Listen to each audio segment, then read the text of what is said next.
Hey everyone, it is the end of 2021 and I thought I'd use this opportunity to just round up the year as a whole and give you my top 5 builds from the channel this year. So let's take a look.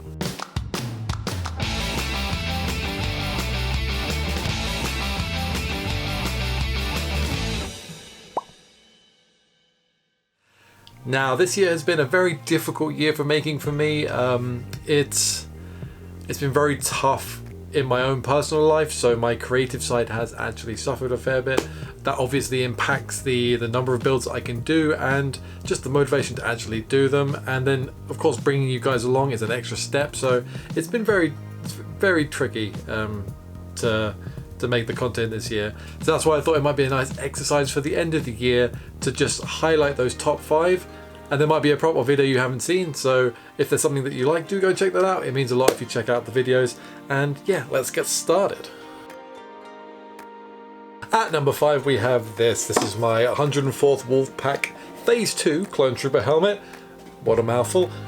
This one I did because I decided to repaint my Clone Trooper armor. If you're a follower of the channel, you'll know that my Clone Trooper used to be the 212 Attack Battalion, lovely orange color, and I decided to do a repaint of the whole armor, but instead of repainting the helmet, I decided to do a new helmet because I thought I do love the clones and I thought having another one would be fantastic, so I picked up a fantastic kit from Sanitized Creations, and yeah, this is the result.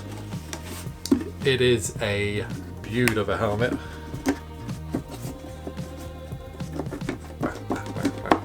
It was super fun and I did a full video for this, start to finish, so if you fancy tackling a Clone Trooper helmet kit, that is the video for you, so do go and check that out.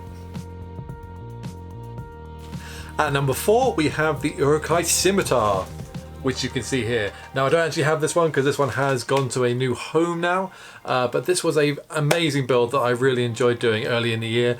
I'm very into swords and armor and all that kind of stuff, so it was really fun to make something, and make something from a movie that I love, which is The Lord of the Rings.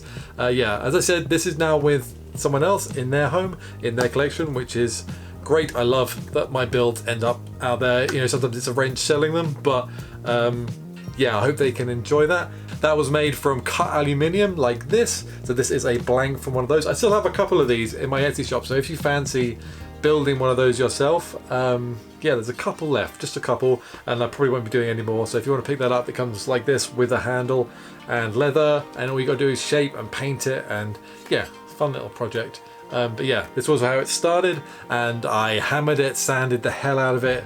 It took forever, don't get me wrong. I then took it out up to the woods and did a nice photo shoot with it in some woods.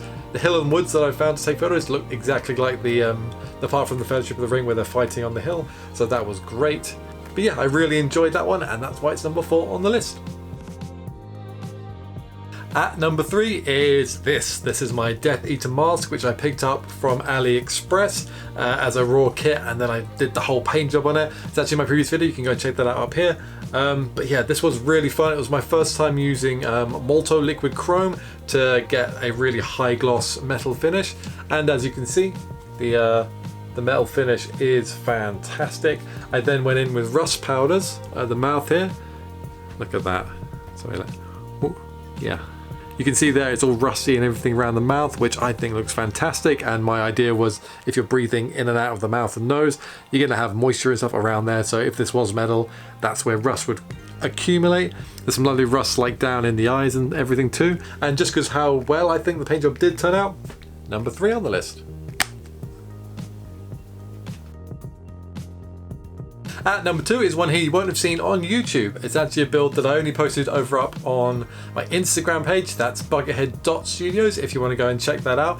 But recently I got into making wands. It was during the lockdown time last year. So I'm making Harry Potter style wands. I'm a big Harry Potter fan.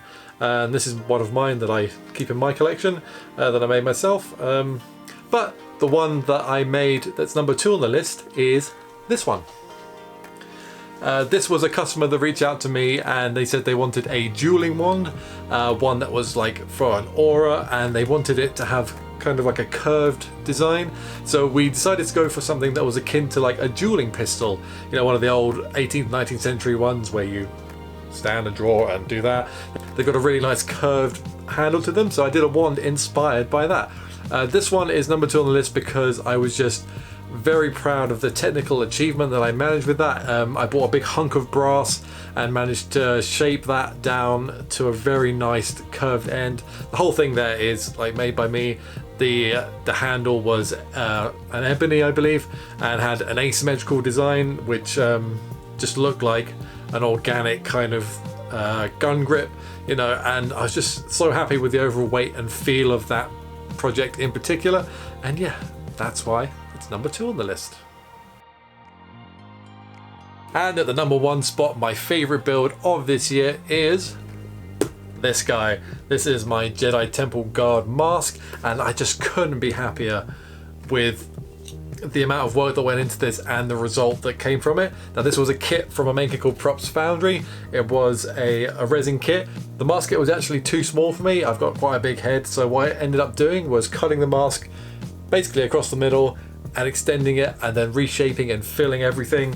As you can see, the result is pretty damn good and seamless, and that's why it's one of my favorite ones of this year, just because it had a lot of work put into it.